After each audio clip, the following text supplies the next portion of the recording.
The other night we did watch a documentary, in part because you know the man who oversaw the Wonderful documentary. director Randy Martin, who is a filmmaker, documentarian, who's done amazing documentaries from Journey to Clint Eastwood to Guns N' Roses, Lucille Ball, on and on and on. And he did this amazing documentary, which he told me about a year ago, and it was doing the festival circuit, and then finally they sold it to Amazon, and so we watched it. We watched it on Saturday night. It's about the rise and the tragic fall of one Karen Carpenter. So we've talked in the show about great and not so great voices. So let's go from not great Sabrina Carpenter to arguably greatest voice ever in Karen Carpenter. And if you don't know who she is, just look up the Carpenters, and probably somebody has had their song at their wedding from We've only just begun. Rainy Days and Mondays, every song. Close to You, Superstar, which is our favorite, On Top of the World, which is a sort of a catchy pop song, but it'll get in your head. Brian Wilson's favorite Beach Boys song. Favorite Carpenter song, yes, from the Beach Boys. And the Carpenters did a Christmas album that gets played again and again and again over every Christmas holiday period.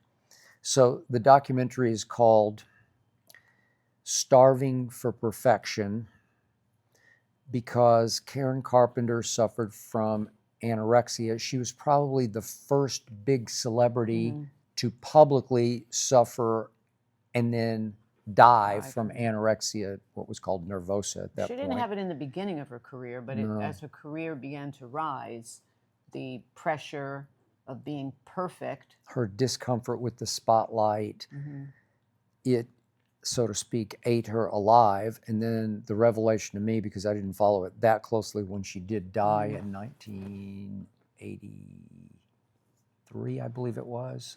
She was only 32 years of age. She was just getting started.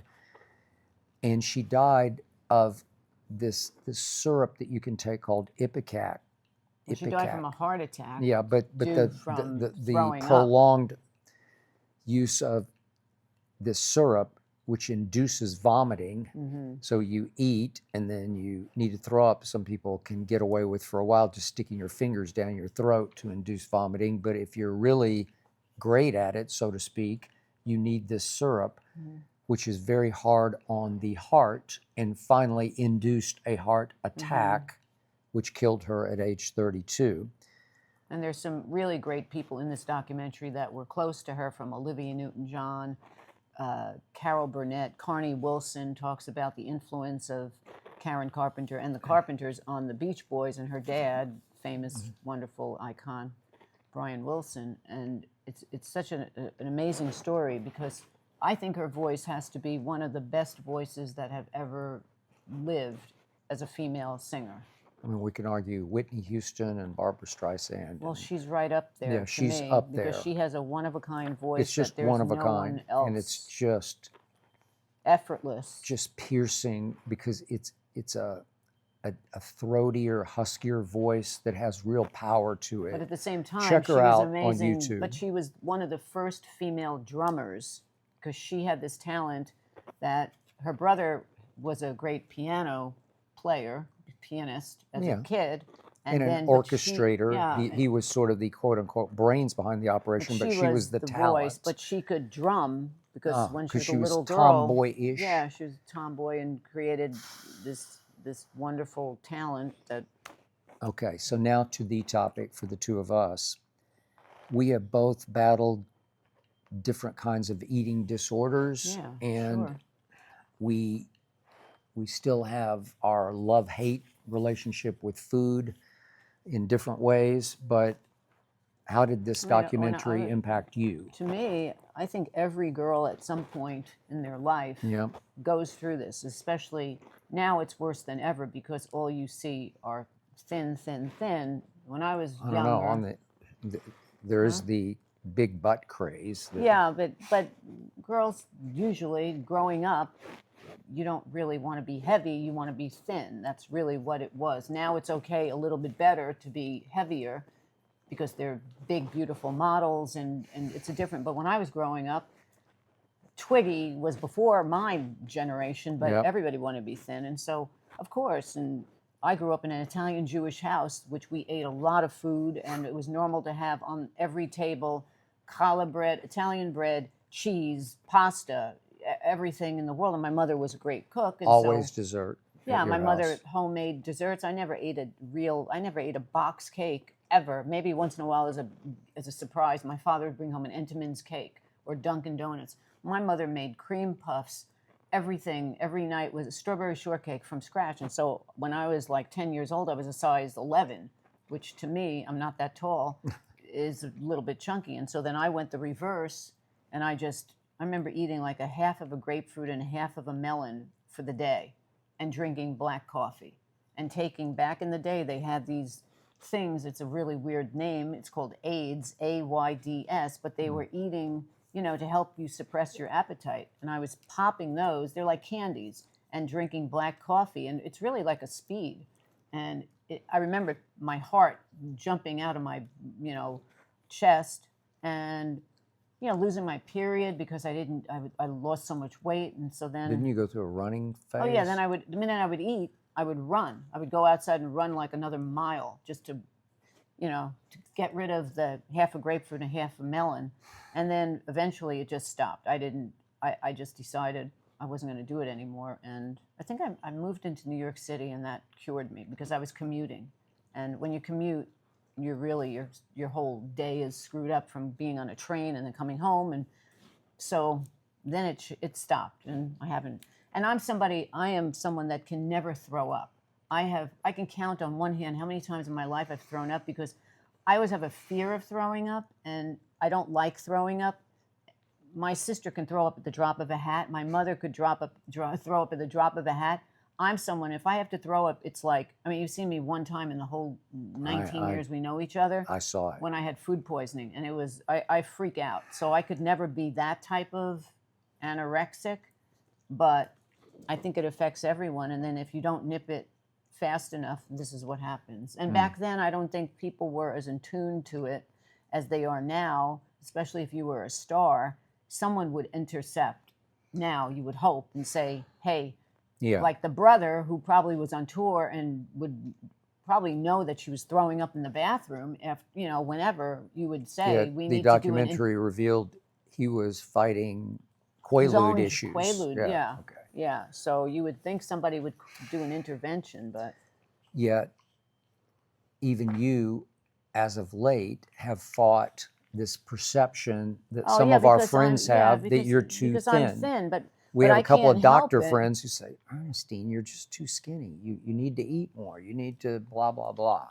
And it's really offensive after a while, because it's not that I don't eat, but I don't eat junk. So when you don't eat junk, and I'm not anorexic, but what happens is when you're not eating, and I've been the same weight for the last, 30 years, okay? 20, since I've known you, I've been this weight, so that's 20 years, and I was like this another 20 before.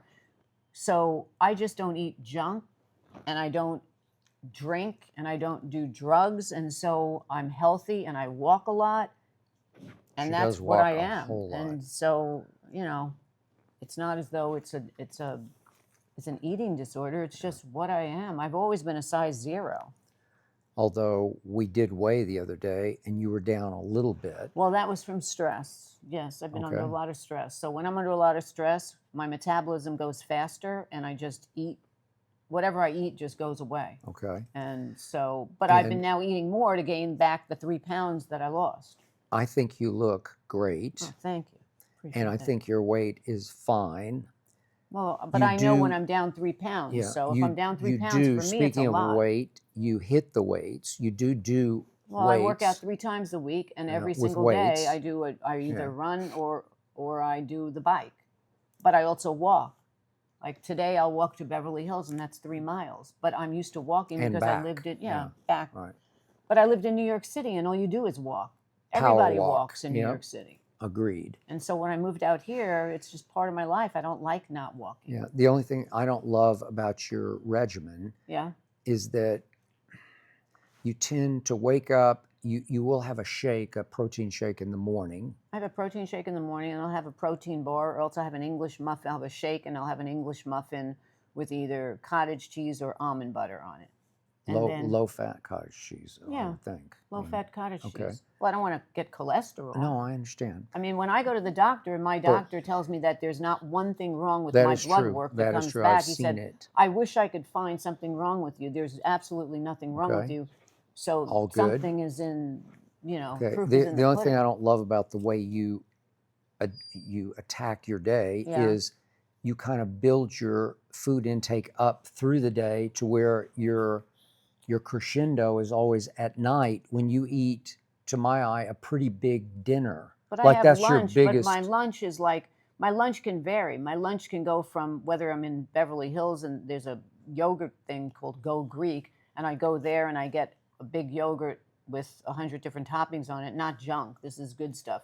I Yeah. get wheat germ and I get, raisins but no junk, and I walk back home. Or else if I'm here, I eat lunch around 3 or 4 o'clock in the afternoon. Sometimes 5 o'clock. Sometimes 5 o'clock, then depending at on my day, and then I 8 or eat. 9, But I'm she a eats a late night big eater dinner. because I did in New York City my Yeah. whole life. I ate dinner every night at 9 o'clock, Okay, all right. and then I go to got bed it. by 11. Well, whatever you're doing, it's working because you don't look too thin to me. Well, I can only be who I am. I mean, and- it concerned me a bit that your weight's down a bit. well, just it a concerned me bit. too, but I've been now okay, eating but more. it's But fine. when you lose 3 pounds, I'm not big.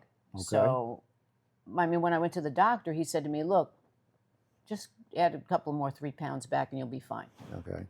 But So the Karen Carpenter documentary did impact me. It shook me, jarred me. I lost some sleep over it because I have had issues for many years you did. with food, dating to, like to 1982 when I first started running. And what I learned was, in the beginning, the more I ran, the more I could eat.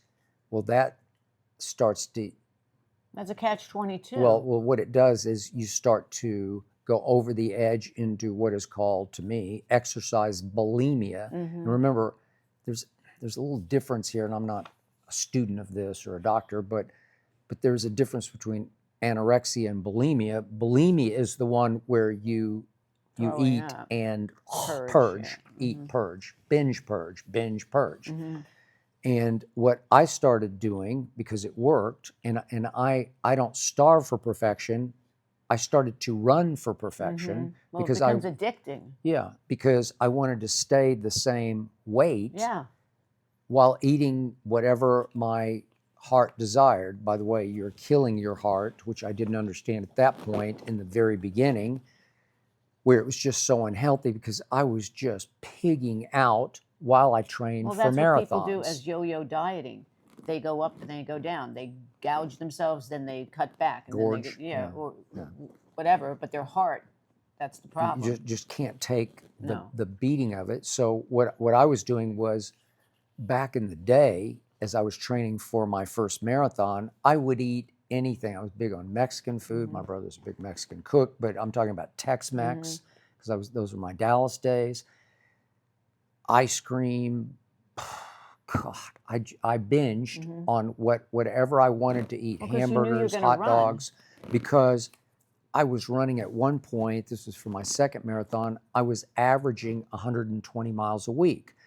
But I began to find that, Hazel wants to see Mom But a how little bit. many runners do you Okay, when you watch the marathon, the New York City Marathon, the Boston Marathon? Everyone is super thin. Okay, They're really because thin. you're just going to get thin running that much. But what you also learn is, if you're going to eat that badly and pig that aggressively to where you're binge eating, you can't defeat it with miles run. No. That you're going to start to develop love handles in some spare tire around your waist, as I found that I was. My body fat was higher than it should have been because I was eating so badly while running, but my face got gaunt and thin, and friends would kid me about, you look like you've been in Yeah. concentration camp. Well, because you always, when you lose weight, your cheekbones, you have high cheekbones, high they always cheekbones, get more okay. pronounced. Okay, so I finally figured out, and my schedule changed too because I started doing early morning radio, Yeah. and it sort of wiped out. I used to either, I would run an hour, and then I would also on top of that exercise bike for an extra hour, and it was strictly exercise bulimia because I felt like if I did 2 hours of cardio a day, I could eat whatever I Yeah. wanted and I was not going to get fat. Then I started to get a little bit of fat and it shook me up. Then I started doing morning radio and it took me out of it. I actually, at one point, thanks to an old friend of mine, I went to counseling one time for this. Went to a guy, I won't say who it was, this was in Dallas at a center, who was a big workout guy. And he just chuckled at my workout regimen at that point, 2 hours of cardio. He says, I do the same thing. And I was like, I'm normal? And he said, you're pretty normal. It's okay. Don't But worry only about because it. he did it doesn't make it It normal. didn't, but it made me feel better because at some point you feel like you can't keep robbing Peter to pay Paul. No. You're robbing to pay, robbing to pay, robbing to pay. And at some point your body starts to wear out with all the exercise. Then I got into weightlifting, which saved me because then I started to care about how my upper body looked as opposed to just how well I ran the marathon. And I did have one really fast. My second marathon was incredibly fast because it was well under 3. I was 2 hours and 47 minutes and 14 seconds, which got me into Boston. So I was achieving at a high rate. But then as my body began to break down from all the pounding, big back issues, some knee issues, that I finally said, this is suicidal pace that I'm on. So I got to cut back on my cardio to an hour a day, which I still observe. But I started lifting weights, which gave me the outlet to feel like I'm doing something. It's not burning as many calories, but you're still, you feel like you should eat better to feed your body correctly to make you look more like a stud in your upper body. Yeah, right? I don't know. Okay, It's just so very hard. so the other day I weighed when you did, and I hate weighing because You were down 5 pounds. I know, but the scale is, The only is one such who a was liar. up was Hazel. I know. Okay, but well, I'm going to get there. But Oh. but the scale is such a liar, especially for women, don't because like your scales. water weight changes Yeah, so I don't rapidly ever get on a scale. I that know it's going to lie to you because water weighs a lot. The best way I have ever lived my life is my jeans. If I put on a pair of jeans, then I know they fit. Yeah, that's when a I good know point. that I lost weight, they're big. When I know that I gained weight, they're tight. Jeans are Okay. the best scale. A scale is terrible because also when you work out and you put on muscle, it shows up as a heavier weight, but you're not really weighing Muscle weighs more than fat. So Yeah, but I don't know. It's just crazy. then I made the quote unquote mistake. You did the scales because we were at the gym and there was was a some scale, and I scales. just said, "Oh, I'm They're going to get on the electronic, scale." and we thought, okay, well, it's got to be pretty accurate. It's not like I don't know if we it's have to pull the weight across. No, it's a digital. And it's digital. And I jump on, and I'm down. I don't mind saying my optimal weight for me is 165. I like to stay right there, and I was 159. 59. Yeah, 159. I was like, where did that come from? Because I'm now fighting. I got a bad knee issue right now. Right. And I my fear is that it's going to shut me down where I can't do cardio.